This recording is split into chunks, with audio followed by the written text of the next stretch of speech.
கத்திரிக்காய் வச்சு தாங்க நம்ம இப்போ இந்த டிஷ் பண்ண போகிறோம். என்ன அப்படின்னா, இந்த கத்திரிக்காய் மேலே எண்ணெயெல்லாம் அப்ளை பண்ணிவிட்டு இந்த மாதிரி அடுப்பில் வச்சு சுடணுங்க.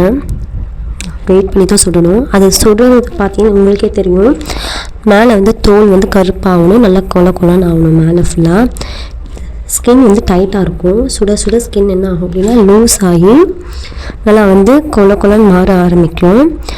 டைம் எடுக்குங்க சுடுறதுக்கு. அதுக்கப்புறம் நீங்கள் பார்த்தீங்கன்னா தெரிய பாருங்கள், அந்த ஸ்டேஜுக்கு வரணும். இந்த மாதிரி ஆனதும் கத்திரிக்காவை என்ன பண்ணுறீங்க அப்படின்னா, பவுலில் தண்ணி எடுத்துகிட்டு லேசாக மேலே வந்து அலசி எடுத்துக்கணும். ஏன்னா அது தூசியெல்லாம் இருக்குங்க. அலசி எடுத்து இந்த மாதிரி எடுத்து வச்சுக்கிட்டு மேலே வந்து சூடு ஆறுனதும் மெதுவாக தோலை மட்டும், அந்த கருப்பாக இருக்கிற தோல் நல்லா வெந்துட்டுருக்கும், அது நமக்கு தேவையில்லை. அதை மட்டும் நம்ம ரிமூவ் பண்ணி எடுத்துக்கிட்டு அழகாக வந்துடும். அது எடுக்க கஷ்டமே பட தேவையில்லை, ஈஸியாக வரும் வெந்திருக்கிறதுனால மேலே ஃபுல்லாக.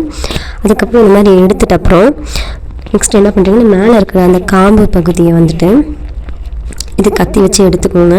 இல்லைன்னா வந்து கையிலே வந்து மெதுவாக இது பண்ண வந்துடும். கட் பண்ணிவிட்டு அந்த காம்பு பகுதியை கட் பண்ணி வச்சுக்கோங்க. அதுக்கப்புறம் என்ன பண்ணுறீங்க அப்படின்னா, அதை பிசைஞ்சு நல்லா அந்த மாதிரி வந்துட்டு கட்டி இல்லாமல் அந்த கத்திரிக்காய் நல்லா பிசைஞ்சிக்கோங்க. பிசைஞ்சிட்டப்புறம் இதுக்கு நான் நெக்ஸ்ட் என்ன பண்ணியிருக்கேன்னா, சின்ன வெங்காயம் தான் இதுக்கு நிறைய ஆட் பண்ணணும். சின்ன வெங்காயத்தை நிறைய எடுத்து க்ளீன் பண்ணி இடித்து வச்சுருக்கேன். வரமிளகா, கருவேப்பிலை, பூண்டு எடுத்துக்கணும். அதுக்கப்புறம் கடாய் சூடானதும் கடுகு சீரகம் போட்டுட்டு வரமிளகா போட்டுக்கோங்க. காரம் அதிகமாக இருந்தால் டேஸ்ட் நல்லாயிருக்கும். பூண்டை போட்டுக்கோங்க. இடித்து வச்ச சின்ன வெங்காயத்தை ஆட் பண்ணிக்கோங்க. இது நல்லா வதங்கிட்ட அப்புறம் கருவேப்பிலை போட்டுக்கோங்க. உப்பை போட்டு அதுவும் நல்லா வதக்கிக்கோங்க. அதுக்கப்புறம் புளி ஆட் பண்ணுங்க. புளி வந்து கொதிக்கக்கூடாது, கொதிக்கிறதுக்கு முன்னாடி ஆஃப் பண்ணிடணும்.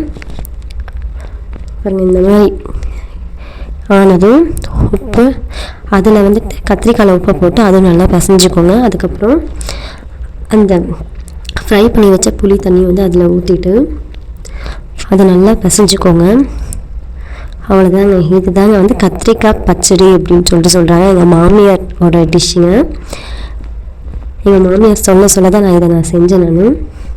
அதுக்கப்புறம் இதை சாதத்தோடு வச்சு சாப்பிட்டு பாருங்கள். டேஸ்ட் வந்து அல்டிமேட்டாக இருக்கும். இந்த மாதிரி யார் வந்து செஞ்சு சாப்பிட்டதுலையும் இந்த மாதிரி நீங்களும் வந்து ட்ரை பண்ணி பாருங்கள். ட்ரை பண்ணி பார்த்துட்டு சொல்லுங்கள். Tata, by by. நெக்ஸ்ட் வீடியோவில் பார்க்கலாம்.